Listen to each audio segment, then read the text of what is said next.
door sweep seals gaps between the bottom of the door and the threshold to better keep out air, water, dust, noise, and critters. A tighter seal on your door will save you money on heating and cooling. This self-stick door strip is quick to install, making it an easy way to start saving energy today. Before installing your door sweep, begin by cleaning around your threshold and the bottom of the door.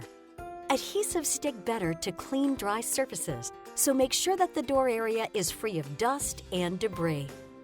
Then measure the width of the door. If your door is narrower than the sweep, cut it to the proper width using a hacksaw or strong utility scissors.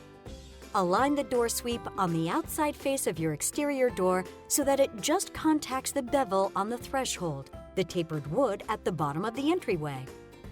For the door sweep to move fluidly, it should not touch the flooring material, the carpet, tile, or wood as the door swings open or closed.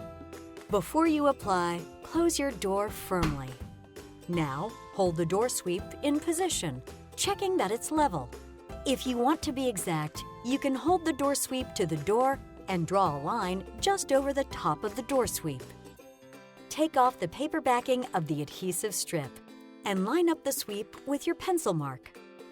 Work along the edge, pressing firmly. That's all there is to it. You just made your home more energy efficient and reduced your utility bill.